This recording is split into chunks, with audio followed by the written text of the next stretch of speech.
That's it, man. Game over, man. It's game over. Oh, no tears, please. It's a waste of good suffering. Fairly alarmed here.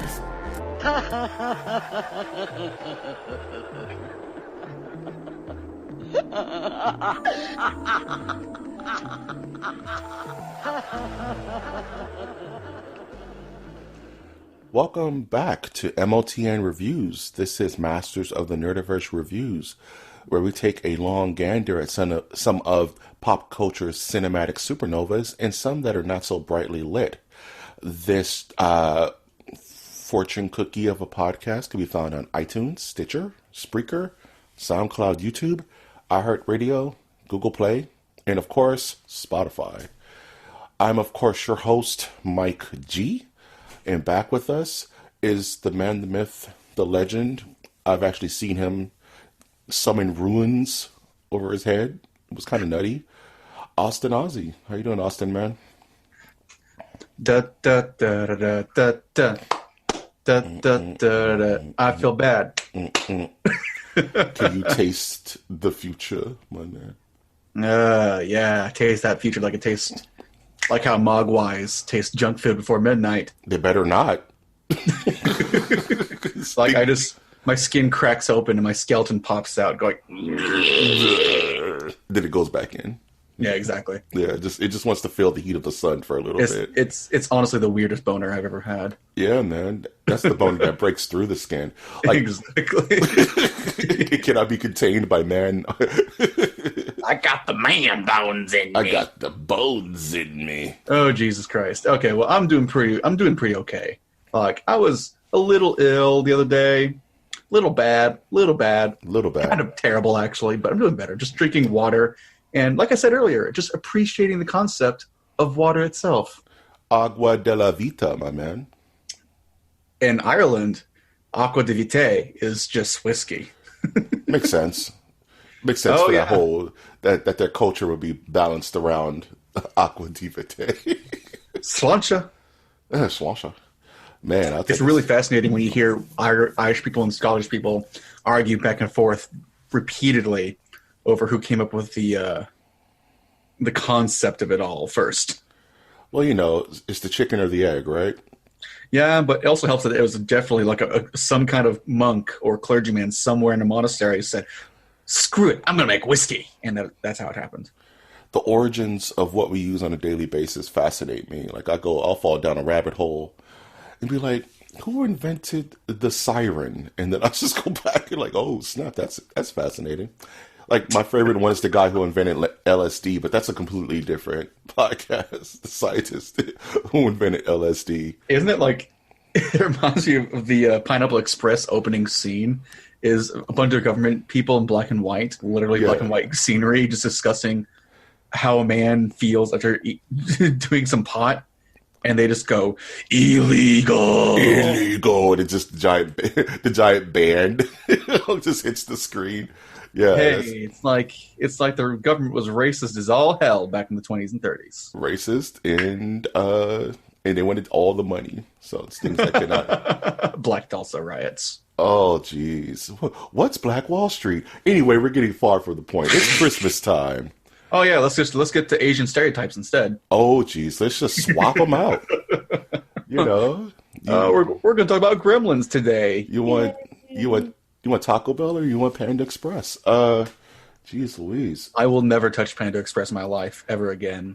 That's the first time I ever had food poisoning was Panda Express. Mine was Yoshinoya, good man. Do you know what a Yoshinoya is?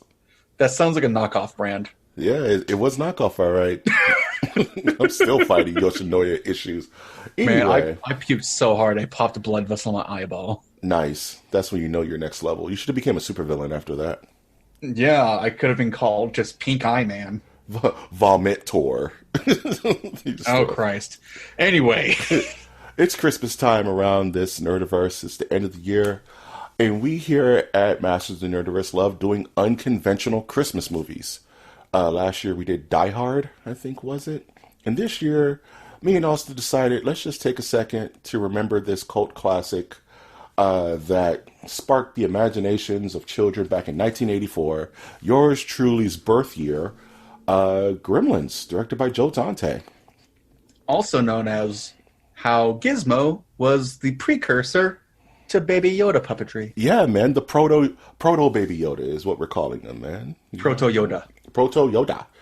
Because if you look at Gremlins, you look at a Mogwai, it's just a Yoda, dog. Yeah, it's just a furry Yoda. It really is. They make the same sounds even. They even make the same damn sounds.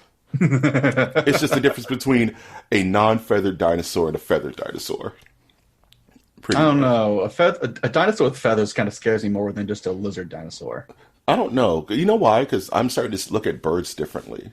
Like, some birds just look like dinosaurs and shit. You ever seen a bird of prey's talons, like an owl or a hawk? It's terrifying. Exactly. And how they move and stuff, I don't like it. Not a fan. Not a fan. So this movie, man, I always loved watching this movie because, yeah, it does take place at Christmas, but you never really just think about it, like how Home Alone takes place at Christmas, or other movies like Die Hard take place at Christmas. You never really think about it because it's like a backdrop kind of story. Yeah. It's like Lethal Weapon. You know what I mean? Like, you don't think that the original Lethal Weapon takes place during Christmas. You know what I mean? It's weird. Yeah, it's a weird backdrop. Or like how Deadpool takes place on Valentine's Day. Right. It's one of the first Valentine's Day movies. Like Iron Man 3 is a Christmas movie. Oh, God, you're right. Iron Man 3 is a Christmas movie. It's so weird.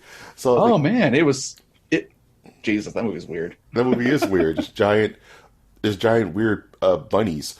But yeah, Gremlins is one of those movies, like you said, like Christmas is never focused on, really. It's just kind of the periphery of the story, but it takes place in winter in upstate New York, and wackiness ensues. The general one-sentence synopsis for this film is: a boy inadvertently breaks 3 important rules concerning his new pet and unleashes a horde of malevolent, mischievous monsters on a small town.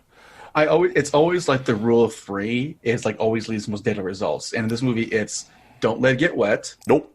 Don't feed it after midnight. Nope. And don't let it out in the sun. Don't let it out in the sun. And if you think about it, those are the 3 nuttiest rules you could possibly think of with anything with a heartbeat. It's like having a neck beard for a child. Milady. Don't let it get wet because it's going to smell. It's just going to smell up the place. Don't let it eat after midnight because it's just going to make a mess. And don't let it out in the sun or else it's just going to burn up and die. Yeah, it's going to combust. Jesus. And after watching this movie, I forgot. It's like, yeah, don't give it water. Don't let it drink liquids. Like, it's that bad. Like, I do like, though, how in this movie, like, Gizmo, the most polite creature, gets what instantly just spawns Satan. Like, it's clones, essentially. It's children, it's clones, it's hard to say. It's weird. It's almost like the sins of the father kind of situation, where it's like, the moment you introduce this thing to anything it's not supposed to have, calamity ensues. It almost reminds me of the story of Adam and Eve in the Tree of Knowledge. You know what I mean? Where it's this pure, innocent thing that wouldn't hurt a fly, but the second you give it something it's not supposed to have, it automatically causes untold horror.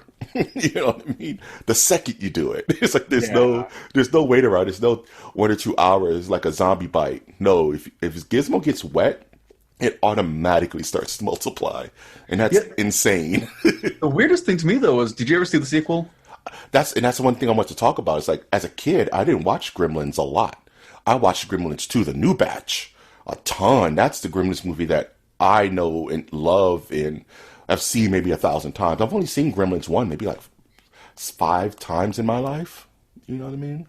Yeah, that's true. But Gremlins, the sequel, is weirder than the first. Yes, because it introduces new rules. Like whenever the Gremlins morph into like the scaly Gremlins, not the furry ones, they give birth to like a weirder, worser version of birth to like multiple scaly Gremlins. But it's like, wait, so how do like the furry ones exist? Do they just exist just cause? Like, do you have to have like hundreds and hundreds of generations of just furries? Because the scalies just regenerate. Sorry, they repopulate just from each other. There's no morphosis. It's like, what the fuck's going on here? What are the rules? I think the rules apply to both the scaly and the furry. It's just that the scalies have a different method of reproduction. Oh boy. Because the furries just bounce out like tennis balls. They just fly up all over the place. Where the scalies have like egg sacs and they pop out their backs like, those weird fucked up toads. Oh yeah, that have like the spores on their backs with all their babies. That's the Tryptophobia I don't want. Ugh. I don't like many sockets, Doug. It's not cool. And honestly, this movie is so weird. It's PG-13, right? Yep. It's so weird what they get away with, honestly. Just random bits and pieces here and there. Oh my god, this movie is so weird for me because there's so many odd scenes that stick out to me. Just whenever, let's say, Phoebe, the main love interest for Billy, the main character, when the Gremlins take over the town, they invade her bar, and she's just doing her job and serving these little gremlins drinks. And it's just like, no, if you see this weird life form walk into your bar, this small midtown girl is going to freak out and leave. She's not going to stay behind and go, hey, you want a Cosmopolitan? I can make that for you. That's what I love about Joe Dante, is that he's inherently goofy. You know what I mean? He's a goofy dude. Oh my god, he is. And that's why this movie is so weird, is because he's a horror kid. He's a monster kid, right? But he seems like he gets inspiration from like the old Tex Avery Warner Brothers cartoons, because this movie is very wacky. And that's why it like you said, there's some moments that are pure horror.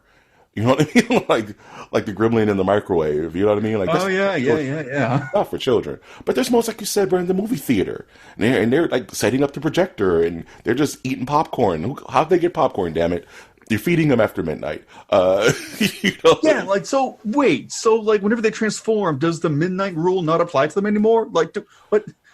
What's going on here? And that's why I like the sequel, because they point out a lot of those problems of the 3 rules and how they don't apply in real life. So how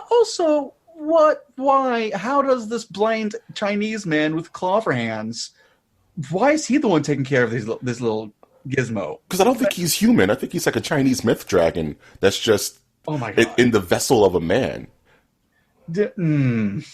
Because he's at the bookends of the movie. The movie opens with Ronald Peltzer, who's like buddy to our main character, who's an inventor. Yeah. And he goes to the China store in the China shop in Chinatown, New York, and he's looking for something to get his kid or something like that. And he ends up hearing the song of the Mogwai, that weird.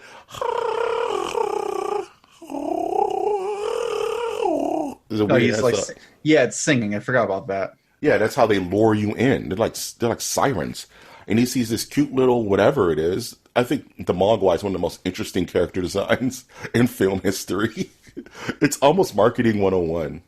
You know what I mean? What's the most adorable thing you can create? It's very, very odd. And just the way people just get killed or kill these gremlins, electrocution, baseball bats running them over, microwaves.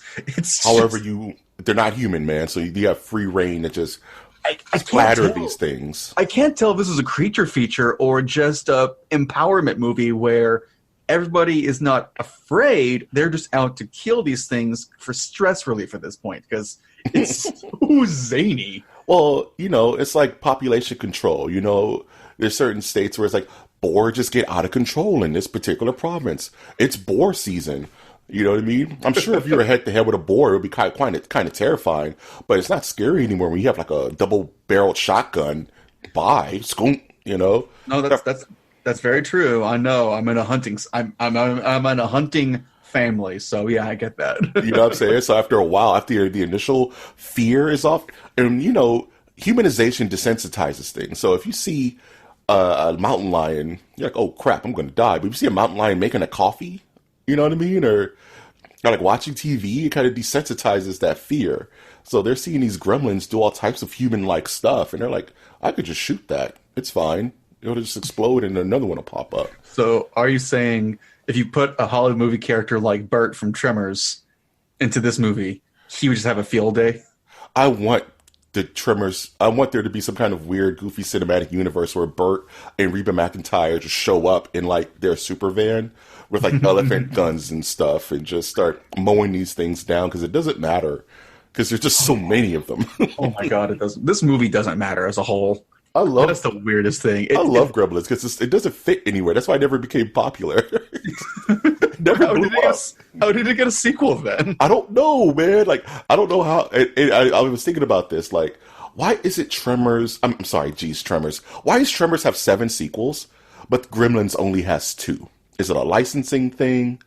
Is someone just holding onto the rights? People actually like Tremors because Tremors are scary. But Gremlins has everything going for it. It has the cute side thing where Mogwais could just sell. If you marketed Mogwais correctly, that could be the new Furby, man. It was the Furby. But then if you want the cool like goth kids or cool like horror kids, you have the Gremlins, which are these little trolls that are floating around. I mean, okay, so one thing that does stick out for me for this movie, like the stupidest thing about this movie, and it's not related to the Gremlins, it's Phoebe. And why she hates Christmas. Do you remember that one? Yeah, her origin of her Christmas story. It has so many holes in it. It's out of control. Her dad crawled down the chimney like Santa Claus, got stuck, and was it burned to death or just suffocated? I think they lit the fire, the Yule log, and he was still in there. They couldn't hear him. And he cooked to death, and he fell down the chimney once his flesh kind of shrunk down. I think it's actually he suffocated from the smoke. But the thing is like that's the stupidest reason, and I don't think it's even solicited. I think someone asks, "Hey, why do you hate Christmas so much?" Yeah, and she turns her back and monologues at the camera why she hates Christmas, and it's like, what is this high school hockey acting I'm in part 2 now? It's kind of the worst. And then she's like, "Yeah, that's why I found out Christmas. That's why I found out Santa Claus wasn't real." Oh my god! My dad suffocating in the chimney. Oh my god! And like, and our main character is like, "What? Why would you never told me this ever? Just what? Why? Why is this a thing?" Oh, good god! Let's talk about our characters for a second. Billy Peltzer, who plays Zach Galligan, who's just this quintessential kind of goofball in a weird way. He's an 80s movie character. He's got the weird, goofy bowl haircut. Yeah, he's kind of a skater-looking guy, but not at the same time. He's a kid at heart. You know what I mean? Yeah. He doesn't ever do anything right. He's the type of guy who goes into an interview with spinach in his teeth. You know what I'm saying? He's like that kind of dude. Yeah. And this whole movie is just kind of him learning responsibility. I think that's what the crux of this whole movie's about. It's just learning responsibility for your own actions. Is it though? And this gremlin, this Mogwai, is the ultimate test of responsibility. You know, because it's like you can't treat it like anything that actually lives. You have to completely change your thought process on how to take care of something. You know what I mean? He's like, it's just such a weird juxtaposition, like, of him and Phoebe Cates trying to, you know, contain this problem that just keeps exponentially getting more and more out of control. It definitely gets out of control. I think this movie is a very, very good example of why you should have birth control, honestly. You think this is just a metaphor for birth control? It's a metaphor for don't be a teenage dad. You're going to have a baby. It's going to wake you up in the middle of the night. It wants to eat. It wants to just pee everywhere. Don't feed it after midnight. It wants to get, exactly. Don't feed it after midnight or else you're going to have a problem in your hands. Don't get it wet. It's messy. It's out of control. There's going to be more before you think about it. Just don't have kids early on because kids are basically just gremlins, but for 10 years. No, man. And you'll blink twice and another one will just be right there. This is not This is not a PSA to not have children. I don't know. I could see it coming from there too, honestly. They're super cute and cuddly until they're around for too long, and next thing you know, they're ripping over bags and going into stuff, and you gotta gremlin proof the house. You know? Exactly. And then like one's gonna grow up to be a psycho like Stripe and try to kill you in your sleep. Stripe is the coolest, first of all. Stripe is awesome. Stripe actually scared me because I want to say the like you mentioned earlier, the puppetry and the animatronics of these gremlins. It's pretty good. It's top notch. It's the best it could have been in 1984. You know what I mean? Like Gremlins. Yeah, no, it really is. Because Gremlins are legit scary to a kid, man. Like a gremlin could be scary. It's kind of like the Freddy Krueger syndrome, where Freddy, when Nightmare on Elm Street launched with Wes Craven, Freddy was legit terrifying. But he starts wearing shades and starts saying "bon appetit, bitch" and shit, and he just starts to dull that down. Where in this movie, the dull down is almost throughout the entire film. By the time this film ends, you're completely desensitized to Gremlins. But when they first start popping up, they're creepy little things, man. Yeah, you're not wrong. You know what I mean? Jesus Christ. This movie reminds me a lot of Child's Play as well. Really? In what way? That's interesting. It's just like this innocent little kids thing becomes so Twisted. terrifying. Yeah. Not in the same way, but the body count from the Gremlins is higher than Chucky's in the end. The thing about this movie is that it's half a horror film, so it's almost like The Blob in its body count. Like, don't get it twisted. Like, Gremlins are killing people all over this small little sleepy mountain town or whatever. Yeah, and they're dying in horrifying ways. There's car crashes, there's explosions. Everyone in that theater, everyone in the Y, just dead, man. They're all dead. Yeah, they really are. And the Gremlins are just wanton violence, man. But I mean, it's so odd that it could have been like a really cool little black comedy, essentially. But freaking Gremlins 2 was straight up just a weird comedy, honestly. Gremlins 2 leaned more into the comedy than Gremlins did it. I was actually, before we started recording, I was like, man, these two movies are like Terminator 1 and 2. They're different. They're different, but it's the same. Like Gremlins has a different message than Gremlins 2 had, just like Terminator had a different message than Terminator 2 had. Or Gremlins was like, yeah, there's goofy stuff, like, you know, the scene where the Gremlins like cause that lady in the wheelchair to just fly out a plate glass window or something like that. You know Yeah. I mean?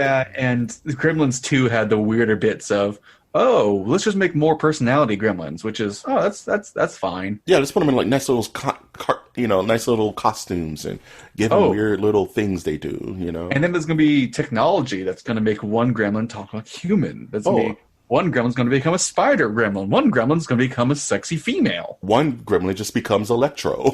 Yeah, that too. You know, so like I super love like Gremlins 2. That's the best. The new batch. The new batch. The new batch. It's amazing. It's amazing. Didn't like the female goblin like rape the big bad boss guy at the end? Yeah, she got him, dog. She got him. Dog. There's a scene where the bad gremlin flies through like a concrete wall. Oh, he becomes a gargoyle. Yeah, he just makes the bat signal from Batman. It's awesome, dude. I love that movie. I forgot about that. Hulk Hogan beats up the Gremlins, dog. It's the best, dude. Oh, Jesus. Awesome. But Gremlins in itself is just Christmas horror. And I love Christmas horror. Christmas horror is fun. I love mixing those two feelings. You know what I mean? Like, you know, you got your warm and fuzzy, but there's a serial killer on the loose, and he's dressed like Santa Claus. You know? Like Krampus? Yeah, like Krampus, you know, like Silent Night, Deadly Night, man. Like Christmas horror, man. Yeah, Christmas horror is not really an often thing, but that's like the first example I ever got of that was from Gremlins, honestly. So what can you do? Exactly. You know what I mean? And then Gremlins is just, it holds a special, I just would love a Gremlins like revival, even though they would ruin it and make it CG and make it horrible. But give Gremlins, and it's kind of a cop out, but just give Gremlins to Guillermo del Toro and just see what he does with it. Just give it to him. He would have fun. And let him just do stuff with it. Like, I would love to see a Guillermo del Toro directed and kind of spearheaded Gremlins reboot. If anything needs a reboot, it's Gremlins. You know what I mean? Set it at modern times. You can still have that old dude at but he runs a .com now. It's like ChinaStory.com. You know? Oh yeah, no, I get that. You know what I mean? Update it. One thing I love about this movie also is that it has a Montgomery Ward. You remember Montgomery Ward? The department store. It used to be like JCPenney's and like Robinson's May. I've never stepped foot inside of one. Oh man, that makes me feel old. Anywho, but yeah, I just want to shout outs to Montgomery Ward and how live it was back in the day. Yeah, and the thing with the Gremlins is that they weren't necessarily very malevolent. They were just like you said, going back to the kids metaphor, they were just very, very bad children. Everything they did was just goofy and sadistic, but there was like a childish glee to it. They were having a good time all the time. The scene in the bar, they were playing darts with Gizmo hung up, torturing Gizmo. That's a theme throughout this whole series. Yeah, why do they hate Gizmo so much? They hate their sins of the father, man. They hate their dad. I don't. They hate their dad, dude. They torture their father, man. Why? He's just like, hey, it's Gizmo. Let's bother him, right? Like he's weaker, He's not the alpha. So every movie they put Gizmo through the ringer. You know what I mean? Oh, and then Gizmo becomes like a war-torn PTSD veteran, becomes Rambo in the second one. Yeah, in the second movie, he becomes Rambo, and he becomes the big boss, and he starts taking him out with like a paper clip, like bow and arrow, dude. It's the realest.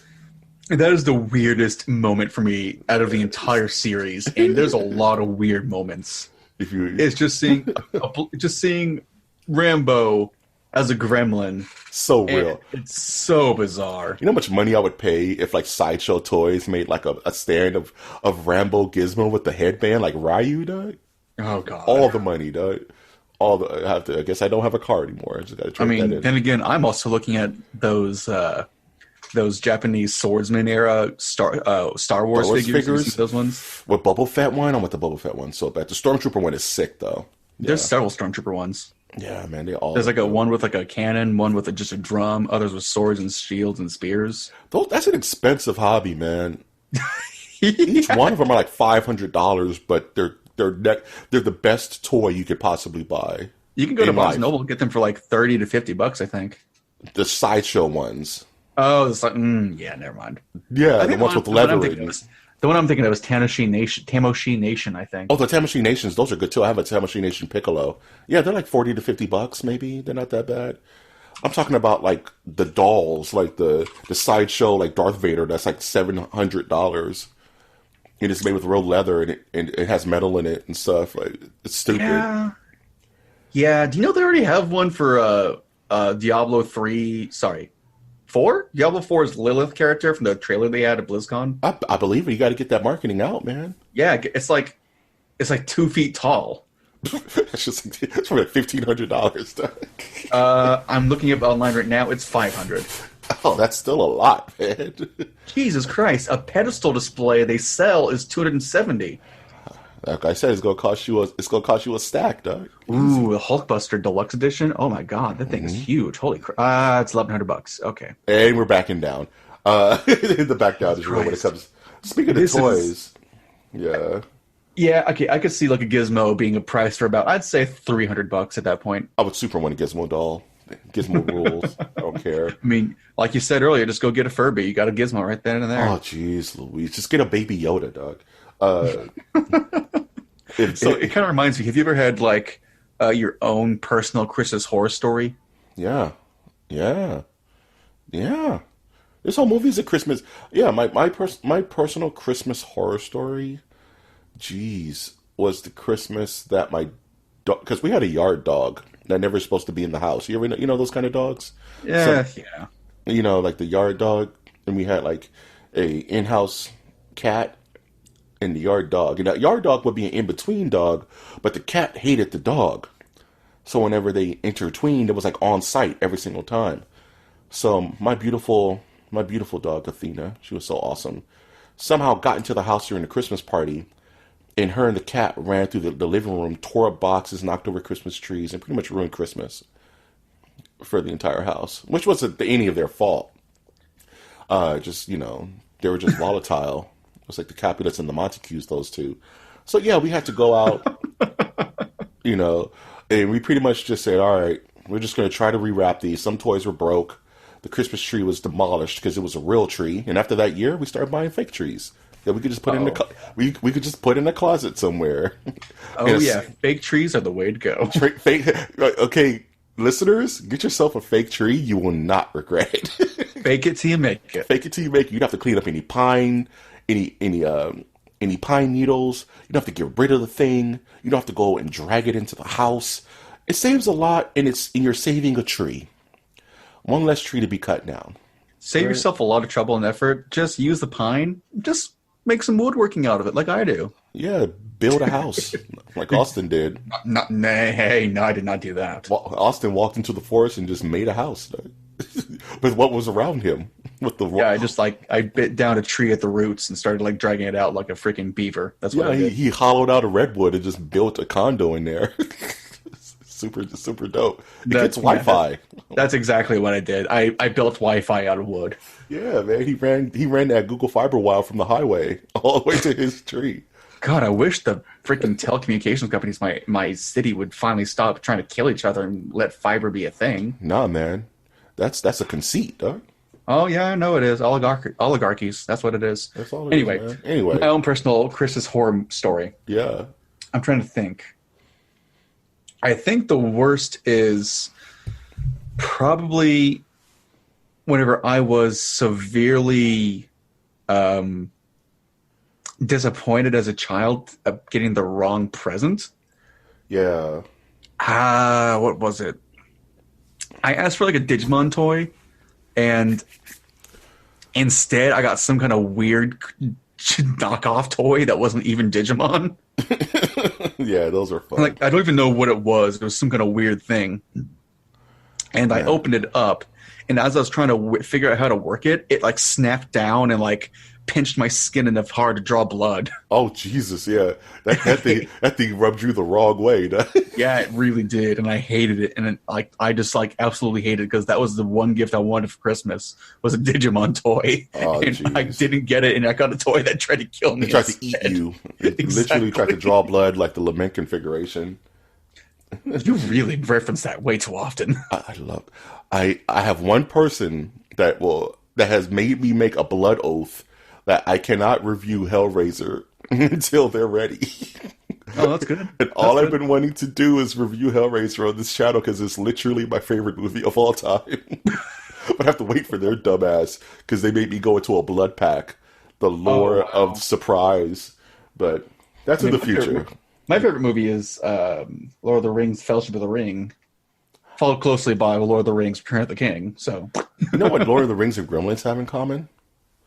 If you get Shire folk wet, they just turn into gremlins. That's how Smeagol came to be. He got really wet. Smeagol came to be. He got real wet. He was at the lake fishing, and he fell in. Oh my God, Smeagol and the Gremlins look very similar. To be fair, and they both operate on the same thing. They want to eat, and they just want to have a good time, and they want what they want. They're very driven creatures. I don't doubt that Gremlins probably have like a 4-year life expectancy at max, honestly. Nah, they're probably like Resident Evil zombies where they last like 30 years off no food or no water or something stupid. God, I hate that. That's the worst part about Resident we're getting way off track, but that's the worst. That's the worst part about the Resident Evil movies. They're like, yeah, the zombies don't necessarily need food or water. They could just walk around for like 20, 30 years. What? How does that make any sense? So yeah, Gremlins probably can just survive off photosynthesis, or exactly, be okay because it's never really determined how old. Can they photosynthesize and they burn in the sun though? Well, it's like a reverse synthesis. They have like some kind of night synthesis or something noctosynthesis. Noctosynthesis. There we go. Like how old is Gizmo? Is Gizmo eternal? Oh Jesus, I don't even know. Like how long has that shot been there, man? I feel like we're now in a situation where Gremlins has an entire expanded lore and history we don't know about, thanks solely to comic books or something like that. This is a lot of questions, because that kind of stuff happens for like Predator. It happened for the Alien franchise. There has to be some kind of Gremlins EU that we're just not aware of, because it shows that Gizmo is a learning computer, right? He watches TV and he learns stuff, which is probably why the old man had him just under a tarp all day, every day. Like, don't teach this thing nothing. You know what I mean? Just let it exist. Like, he just had it under a tarp, just in, like, not even, and it just sings all day. It's cool doing that. So it makes me think, like, how old is Gizmo? 12 months? old enough Well- for this creepy Chinese man who was 12,000 years? super stereotyped to have Yeah. claws for hands. So, blah. That's like he lost his hands dealing with gremlins, though. He learned the hard way. God, why do they always try to make the mystic Asian have just claws for fingernails? That's so weird to me. Because that's an old, like, racist, like, stereotype, man. Like, look at the Mandarin. You know, the Mandarin had weird claw hands. Look at Lo Pang from Big Trouble in Little China. Oh, that's a freaking movie. To be fair, they're not even really human at that point. Well, I mean, Lo Wang wasn't human. He was some kind of weird spiritual, you know, interdimensional specter, but he still had the super stupid long fingernails. I only saw the movie once when I was younger, and the only scene I vividly remember is like a man getting so mad he just blew up. Yeah, he said that's the biggest you didn't win of all time. He just no. I may sit you down to make you watch Big Trouble in Little China. I think you'll get a kick out of it. Oh boy. Anywho, what's your final thoughts on Gremlins, man? What do you think about this whole movie, man? It's an endearing movie. It's a dumb movie. It's a movie you want to watch when you have a lot of eggnog on Christmas, or put as a backdrop, because it is so stupid and funny. It deserves to be where it's at. That's a very good synopsis, man. For me, Gremlins is up there with How the Grinch Stole Christmas and Home, like you said, Home Alone, and just quintessential Christmas having to watch. Like I said, I'm more of a fan of Gremlins 2, the new batch, but, you know, I cannot not lie and say that the Gremlins isn't a quintessential Christmas movie. You know, even if it's a little warped and a little left of center, I think Joe Dante had a very clear vision on what he wanted from this franchise. And I really wish that one day we can have the Gremlins can run free and wild again, you know? And we didn't spoil a lot. It's very easy not to spoil this movie because it doesn't really have a plot. Yeah. You know, love it. But if you were to score this movie from 0 Mogwais to 5, how many Mogwais would you give this movie? I would give this 3 whole mogwais and 1 cut in half because of a kitchen knife, probably. Dang. Because that would likely happen.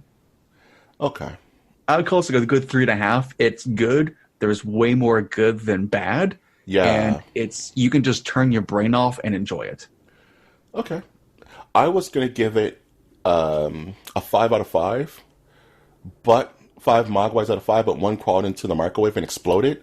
So I'm going to give it a 4 Mogwais out of 5. Like you said, it's not a perfect movie. It's not one of those, you know, timeless classics. The good definitely outweighs the bad. Some of the kills are amazing. Like I said, the puppetry and animatronics is amazing. Iconic characters. Gizmo is forever. You know what I mean? Yes, that is very true. The animatronics and the special effects are pretty baller. You know what I'm saying? Steven Spielberg presents all that fun stuff. It has a simplicity to it, like Jaws, like E.T. You know what I mean? There's a simpleness to it, which is why the plot isn't really insane. Like, you tell me the detailed plot of Jaws. It doesn't really have one, right? Jaws eats people, they go get the shark. That's true. But to be fair, you could also call Jaws a holiday movie because it takes place during the 4th of July. You don't think that would be in rotation around the 4th of July? You watch Jaws, man. I love movies wrapped around holidays that don't matter. You know? Oh man, awesome. have you ever seen Thanksgiving? Thanksgiving, dude, with the turkey, with the evil turkey face. Yeah. And the opening credit is some pilgrim lady's boobs. It's so stupid, dude. I love it. This is why I love holidays, because I love fighting super non-traditional. Batman Returns, Christmas movie. Anyway. Yeah, it is. Yeah, Batman Returns, Christmas movie. So yeah, I think Gremlins is definitely a must-watch. If you've never seen Gremlins, this movie is before your time, and you don't know what a Mogwai is, and we haven't spoiled really anything for you other than their 3 rules. I would definitely recommend going back and watching Gremlins and Gremlins 2. It's not a kids movie, so maybe no kids younger than 10 years old, I would say. Yeah, it's got a PG-13 for a reason. For a reason, yeah. Back then, they were still kind of feeling out what those reasons were. That's why it's so loose with it. This could be one more scene, and this would have been an R-rated film. You know what I mean? I mean, I would still think it would blood and solidly be gore. a PG-13 movie to this day, but man, it's a close. It's close to. It's not a hard R, but it would be a very, very, very soft R. You know what I mean? God, it's so stupid. I love it. I love it, man. Where can we find you? Okay, you can find me on the internet at Austin Ozzy or Ozzy Austin. I kind of forget which one I have sometimes because I'm still trying to nail that down, my man. I don't want to be disrespectful. I'm like, okay, which Austin? It's because my Twitter handle is Austin Ozzy, but the display name is Ozzy Austin. Yeah. So it makes it really confusing and frustrating for some people. No, that's okay. It's not frustrating. I just want to make sure I don't, I make sure I get your moniker right, man. No, I get you. It's at Austin Ozzy. That's what it is. Austin Ozzy. Beautiful, yeah, and that's what it should be for Twitch and whatnot, which will be on later today on a Sunday for some D&D. For some D&D, so that we're recording another little bit, bro. Yeah, and I got to make sure that recording gets pushed out quickly enough because I take off for honeymoon in like 3 days. Suck it. Have a good time, man. Honeymoons are always awesome. Yeah. If you want more of this weird content, you can always visit us at our website, which is mastersofthenerdiversecast.com, where we have all of these beautiful episodes archived. So if you want to go back and listen to episodes from a year ago, we hit our 2 year this year, so happy anniversary. And you can definitely, if you want a Master of the Nerdiverse t-shirt, you can definitely go to our TeePublic page, buy yourself a nice little t-shirt, a mug. If you want to join our Patreon, you can do that as well. Help donate to the show. Give us $1. I'll use that $1 and just shove it into my PC, and it'll make the podcast sound better. Also visit us on Twitter, which is at mnerdiverse, where we interact with the podcasting community, ask questions, do polls. This is how me and Austin met. Awesome enough. And thus, the rest is history, as they say. Yeah. I've, of course, been your host, Mike Jean. I want to thank Austin for being a part of the show today. Thanks for having me. Always, man, always. And I will always ask you to look towards the skies. Look towards the skis. Mama!